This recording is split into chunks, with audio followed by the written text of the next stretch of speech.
Demon City Shinjuku is a late 1980s dark fantasy OVA, where Shinjuku becomes the epicenter of a massive demon infestation. The story follows a young martial artist who is reluctantly drawn into this nightmare when a young woman, with no powers of her own, is determined to venture into the danger, to save her father and, more importantly, the world.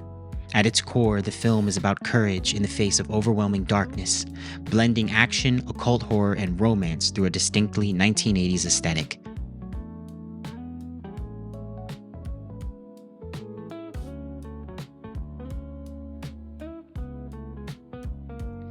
As we've discussed in the past, movies of this caliber come out of the late 80s OVA boom, when studios weren't chasing mass appeal or TV broadcast standards. Since we've covered this before, I'll make this quick. These projects were made for a niche audience on physical media, with few restrictions and way more creative risk. That risk is evident in films like Demon City Shinjuku. It doesn't explain itself, and it really doesn't need to. It doesn't ease you in. You're thrown in much the same way the protagonists are, and that heightens how much you relate to those characters.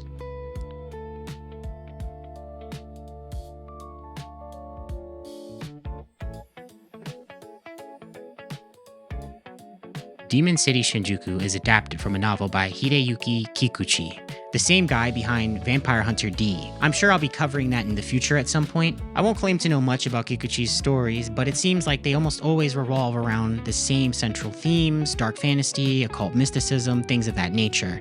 These videos are just as much a review as they are my journey back into anime, so I guess we'll discover all this together.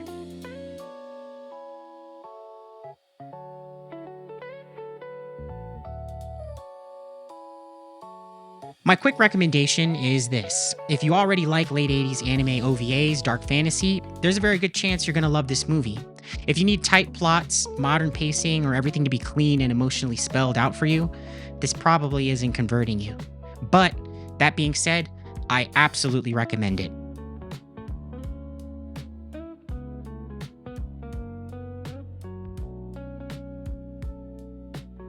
Visually, this movie is absolutely gorgeous. Anyone who disagrees is probably blind or suffering from brain rot. The backgrounds are grimy, oppressive, and detailed. Shinjuku doesn't just feel abandoned, it feels wrong, like reality itself has been corrupted. Yet somehow the hand-drawn animation adds a real beauty, even when the visuals are depicting something unsettling or an ominous location.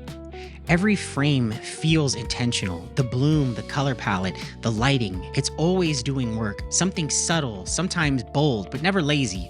Not to mention, there's a sometimes subtle play with the color, like shots in the later half of the film where beautiful reds are married to a dark, foreboding blue.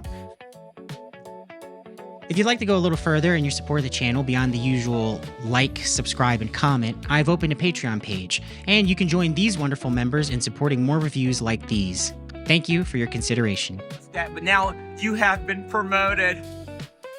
You are now one of my elite employees. If you'd like to get my final thoughts on Demon City Shinjuku, please use the timestamp on screen to skip ahead. Quick heads up before we go any further. This movie contains extreme violence, sexual themes, and very unapologetic 80s sensibilities. From here on out, spoilers. Demon City Shinjuku opens immediately with action and 80s synth.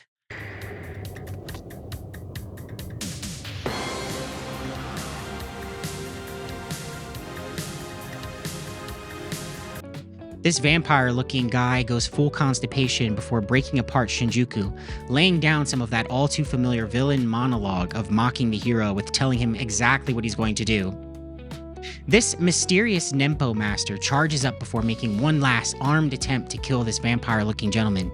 He ultimately fails, and his sword plunges into the depths of Shinjuku. I swore for a long time that he was a kendo master, and that's how I wrote down my notes, so if that accidentally slips in, that's why I made that mistake. As we experience here before even getting to the 5-minute mark, Demon City Shinjuku doesn't skip on action. We learn through dialogue this all took place a decade prior, and much disaster and crazy shifting took place across the planet because of this. We're then introduced to the president of the Federation, who is known as a modern saint, having brought much peace across the world with the usual inclusions of the Arab collisions and Israel. That information all well and good, but this movie wants to move you along, so we see our hero grab the waitress's ass as she passes by, and she bonks him on the head with the food container. We watch along with our hero and the waitress as the president and his daughter get off their plane.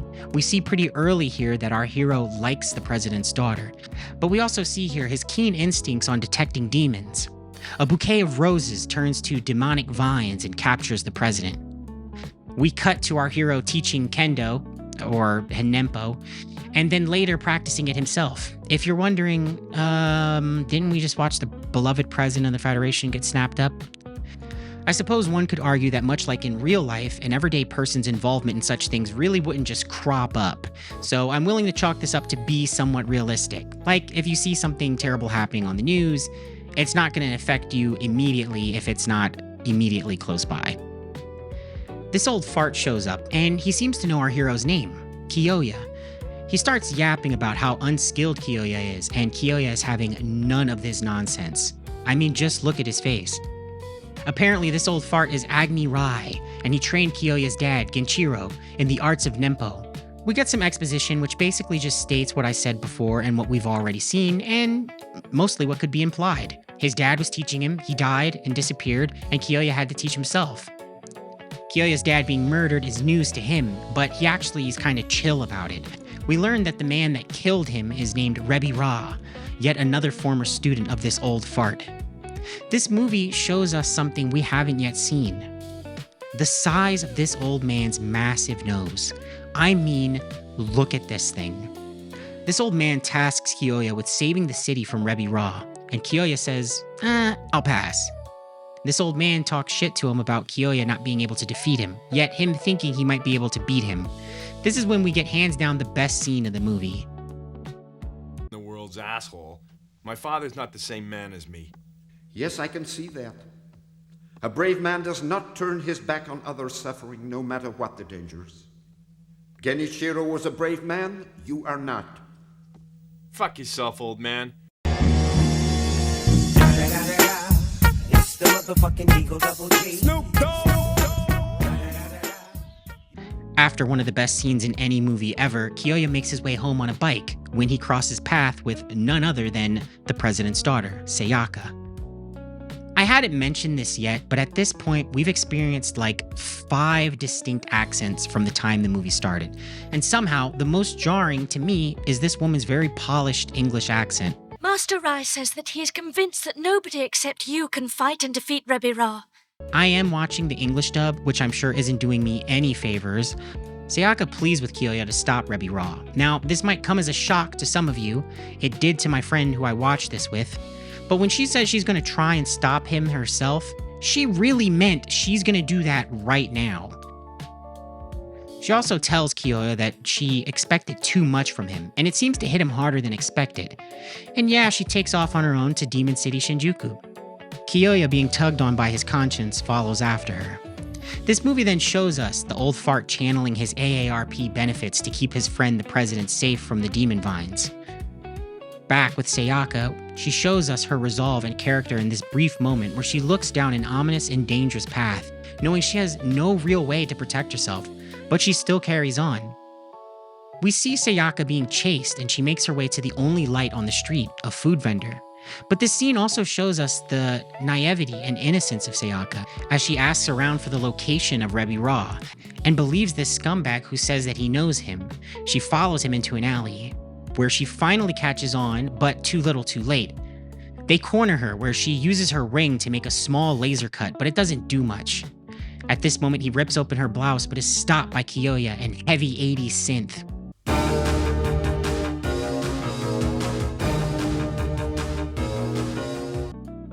Kiyoya handles the thugs and gets a lead to check out some old hag at a music store who might have information on Rebi Ra. Sayaka says she's been foolish in her coming here. As Sayaka and Kiyoya take off, we see the city literally swallowing up the last of the thugs. At this moment in the movie, we see the old hag at the movie store is actually Large Marge, and she demands money for the information on Rebi Ra. They put the money into a disc player, and surprise, surprise, this old bat tries to take off with the money. She hauls ass just to stop around a corner and literally be right next to Kiyoya. She tries to pretend that she led him somewhere quiet, but then she finally gives the information, which most of it is shit we could have just guessed ourselves. Basically, evil broke out, things turned to shit. Kiyoya, much like me, loses his patience with her and tells her to make good with the information he actually wants. Where's Rebby Raw, lady? Literally, as she finishes saying he might be in Shinjuku Station, she too gets swallowed up by the wall. This is when some demon comes up from the ground and pursues Kiyoya and Sayaka. Around this time, a tiny Mexican dude tells Sayaka to follow him if she wants to live. They just trust him on a whim and follow him down into the sewer to get away from the demon. Somehow, even more strange and out of place, the next scene shows us this really cleanly dressed, long-haired vampire-looking dude. And he even has the vampire accent. His hair is blowing in the Shinjuku winds. Demon City Shinjuku, brought to you by Permasoft. Permasoft, shampoo, conditioner, mousse, hairspray. S'il vous plaît, envoyez-moi du Permasoft. Well, in Demon City Shinjuku, you get nothing for free. And this little tiny dude demands cash for saving the two. When he finds out they don't have cash, he calls in his two-headed Doberman. This little dude's name, by the way, is Chippy. Sayaka is basically a Disney princess, but better, so she wins over the two-headed dog and it becomes complacent as she pets it. She offers him the very shitty ring that did nothing to save her earlier, but apparently it's expensive, so he accepts. I mentioned this earlier, but the accents on the English dub are truly a gem. Hey, you think you can take me for a sucker? Guru, you see what I got on tonight's menu? I wouldn't have it any other way. I definitely recommend watching it this way.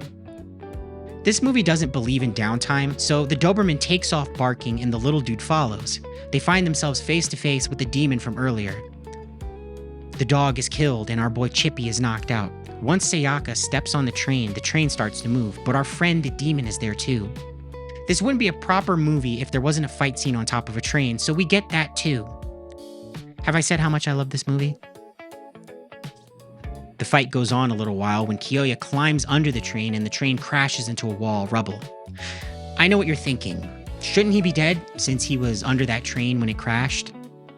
And here's my response. Maybe you should shut up. This demon doesn't want to die, so it lifts up the train and comes to attack Kiyoya again. At this point, Kiyoya is held in the grip of the demon with his Nempo stick in the stomach mouth of the demon. He channels the Bojangles he ate earlier, and with the might of deep-fried southern chicken, he destroyed the demon. And Chippy seals the deal with a grenade he just had on him. I don't know where he got it, he just had it. We cut to Rebby Raw, and he's in some kind of strange mix of red light treatment and float tank therapy. Apparently this is his sleep, and it's being disturbed by, I can only guess, Kiyoya at this point. Back with our heroes, Chippy takes the two to some weird room where there's a clam-shaped bed. It's the nicest place they've been to this entire time, but still strange. They need to get some sleep, but first they yap a little about what Rebby Raw's gonna do. Sayaka says Rebby Raw is trying to rip open a gate for demons to come through and take over the earth. It's in this moment with the conversation with Sayaka that Kiyoya starts expressing himself differently towards the mission that he's on, taking up his destiny, going and fighting Rebby Raw. Given all that's happened, I'm sure many of you find yourself in this moment thinking, wow, this man changed his tune really quickly on a lot of these talking points. Demon City Shinjuku moves fast, and it doesn't feel the need to over-explain certain changes in mood. And I think it pulls it off, strangely enough. I think Kiyoya having this change in tune, given all that he's been through, makes sense. It was pretty obvious, though he was a troubled character, he was also a decent dude willing to do what is right. Inspired by the innocence of Sayaka, and I'm sure also being enamored with her helps too. I think he found himself capable of more than he thought, and his tune changes because that experience in killing the demon in the subway. After this, we get a brief glimpse of something coming to miss with Chippy, and later, when Chippy leads the two down some train tracks, the thing releases Chippy after tricking Kiyoya and pulling him into some kind of puddle of water. Kiyoya needs to fight this three-eyed monstrosity in some kind of underwater abyss. After presumably destroying this demon, Kiyoya passes out from the exhaustion of his power, and Sayaka comes in to rescue him. Before we move on, I want you to clock something here, because this is going to matter later. Sayaka has no powers, no combat ability, and no real way to defend herself, and yet she keeps stepping forward anyway. This isn't the first time we've seen that, and it's not the last. Just remember. As Sayaka is pulling Kyoya out of this demonic abyss, we realize that the demon isn't completely dead, and it shocks Sayaka. Luckily, Kyoya comes to just in time to dispose of the demon finally, and they both pass out. Kyoya wakes up to this vampire dude named Mephisto. We cut again to this old man who, again, is telling the president, who's strung up and in the worst of situations, that he's not sure how this is going to play out. He is doing very well. But his father, Genichiro, took decades to master the art, and Kyoya has only a few days at most. It is impossible he should attain the level he needs to match Rebira, no matter how naturally talented he is. This old dude probably isn't the greatest optimist to have at your side in a situation like this. Mephisto tells Kyoya that Sayaka will be okay and she'll recover tomorrow. He questions Kyoya on what they're doing there in Shinjuku, and Kyoya gets him caught up on the movie's plot. After staring at Sayaka lovingly while she sleeps, Kyoya decides to leave her unconscious with this random stranger. I have no ability to explain this. I mean, Kyoya even says he doesn't know why he should trust Mephisto, and then he just does. Mephisto, I don't know why I should trust you after what you've said, but I want you to look after Sayaka. What? I'm sure it doesn't shock you to know I was absolutely blown away by this story beat. We then see that this demon shadow lady is following Kyoya as he leaves, but is stopped by Mephisto. She's got interesting hair, but that's not all that's interesting about her. We find out she's basically Stretch Armstrong. Stretch Armstrong, now in new smaller action figure sizes from Cat Toys. Who else? I can't show it on here, but she also has her breasts out suddenly, and I don't know why. I can only assume someone in the production remembered this was a mature OVA and they hadn't really shown a topless woman yet. Gotta meet those quotas. Anyway, Mephisto tosses a blade into her shoulder, and really this whole exchange is hilarious, so I'm gonna try and show what I can and let you enjoy. I don't have mercy. Better be careful, some men like it rough. What foul breath. It smells very like sulfuric acid.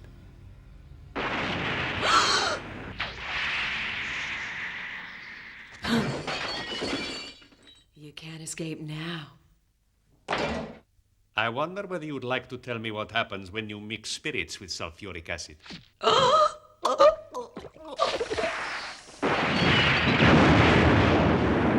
And with that, she's dead, and this fantastic random battle scene is over. It'll be gone, but not forgotten. Then Mephisto does some random monologue and we move along. At this point, Kyoya finds himself in a beautiful park, which is obviously an illusion. We find that this illusion is there to keep him trapped and complacent.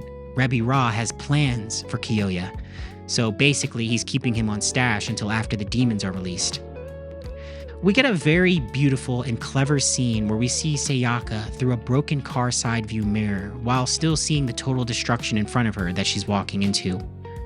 I can't compliment this movie enough for its beauty and its composition. Chippy and Sayaka run into each other, and Sayaka knows intuitively that Chippy wasn't voluntarily a part of the stuff that went down before. She thanks him and goes into basically the park, which is where Kyoya is. Chippy follows after her. We see that the part Kyoya is in is actually very opposite of the illusion that he's having. It's a graveyard of bones and dead trees. This ghost girl spawns in and calls Sayaka Mama. Sayaka, being the woman she is trying to help this little girl only to have her hand bitten. But this doesn't stop Sayaka, and the ghost girl starts lashing out with ghost powers. Kyoya is still in a trance, and Sayaka tries to wake him up, but while she makes her attempt, Ghost Girl shoots some spirit spikes into her. Much like I discussed a little earlier, we'll be seeing yet another moment of courage and bravery for Sayaka, as well as compassion and love. Sayaka talks to the ghost and tries to reason with it. This goes on for a little bit before we see Sayaka walk right into the epicenter of this power. Yet another gorgeous scene from this anime, where something somber is turned bittersweet as we see these poor souls descend to their bones. Sayaka has managed to release these ghosts from their torment. Before we move on, I want to pause here because this is something I really enjoy about this movie, and I think it's the kind of thing that gets overlooked a lot in various forms of media. You can absolutely watch this film and treat it as a relic. You can mock the dialogue, laugh at the accents, point out how dated some of the attitudes are, especially towards women. But this part of the storytelling always gets ignored in favor of boring modern talking points. Sayaka has no powers, no combat training, no real way to defend herself. And yet, this is now at least the third time we've seen her do something genuinely brave. Earlier, she ventured into Demon City Shinjuku completely on her own. Then, she shows compassion to a two-headed demon dog and wins it over Disney princess style. Then, when Kyoya is pulled into some puddle demon abyss, she dives in, not knowing what lies on the other side, only trying to rescue him. Now, we see her trying to rescue Kyoya yet again. With no hesitation, we watch Sayaka walk into this beam, not knowing what's on the other side, but still choosing to go in there, not just to rescue Kyoya, but to rescue those souls that are being tormented, and she pulls it off. That's true strength. Strength isn't just who wins fights. It isn't just who hits hardest, and this movie actually understands that, and it lets Sayaka prove it. She doesn't overpower anyone, she doesn't suddenly become a warrior. She uses the only tools she has: compassion, courage, and resolve. And I really respect that. This scene is also just beautiful. I know it's a graveyard, but the art here, like so much of this movie, is genuinely stunning and it deserves to be admired. Alright, back to the plot. The poor little ghost hugs Sayaka and melts away, leaving a heartbroken Sayaka crying and mourning for these souls. Kyoya is now awake and he's pissed. Kyoya and Sayaka share a little look before lightning cracks and pushes our heroes forward.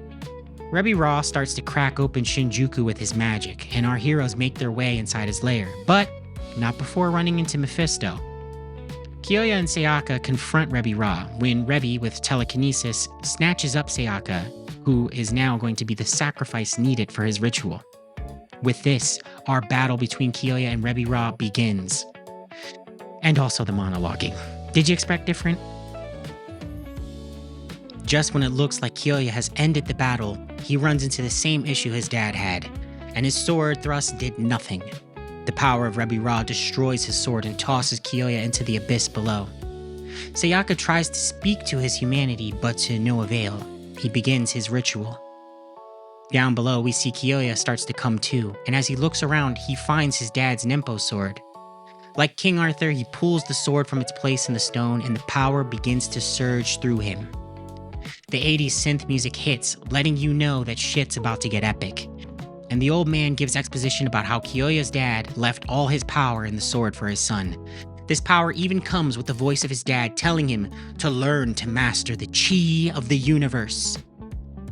Just when all things look hopeless, and Rebby Raw looks like he's about to get all his ritual done, the 80s synth begins to hit and Kyoya comes on the scene with his dad's sword.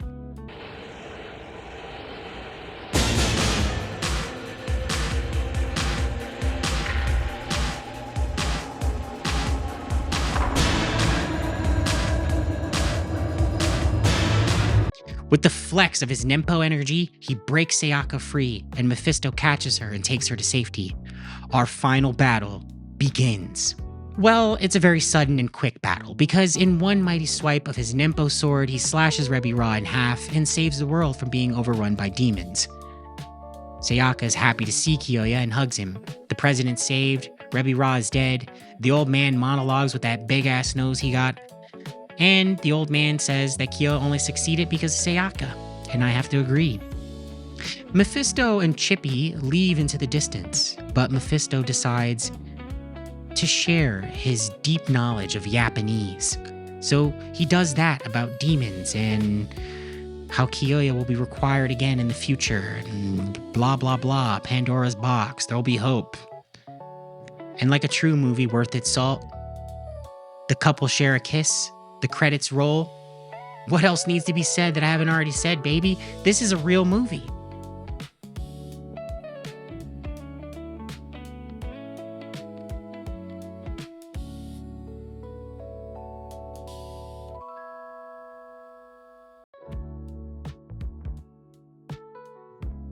Stepping back from the plot, what really carries Demon City Shinjuku is confidence.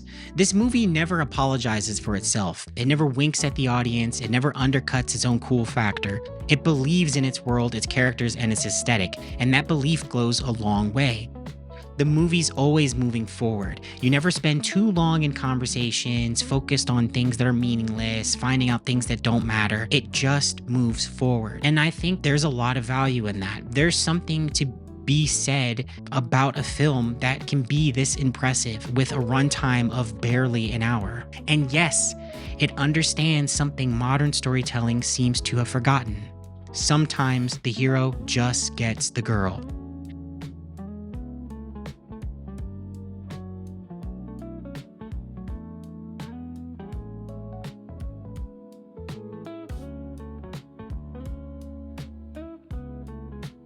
Demon City Shinjuku is everything awesome about the 80s crammed into a single anime OVA.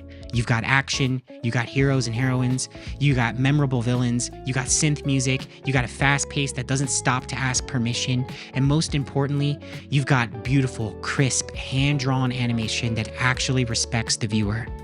Almost every scene feels like artwork. The color palette, the bloom are consistently strong. The character designs are striking but believable.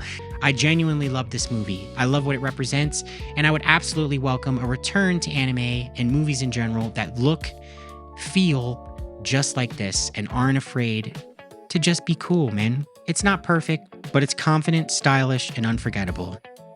And really, that's more than enough. And with that, that's my review on Demon City Shinjuku.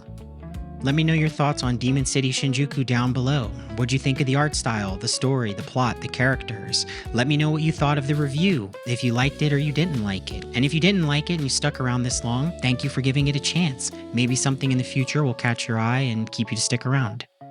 If you did enjoy the video, please hit like, comment, subscribe, all that usual stuff. And as I said before, if you want to go above and beyond and support the channel, you can be like these awesome folks and support through the Patreon. Thank you once again for watching the review. No matter where you are on this beautiful blue marble of ours, good day, good evening, and good night. Peace and love, everybody.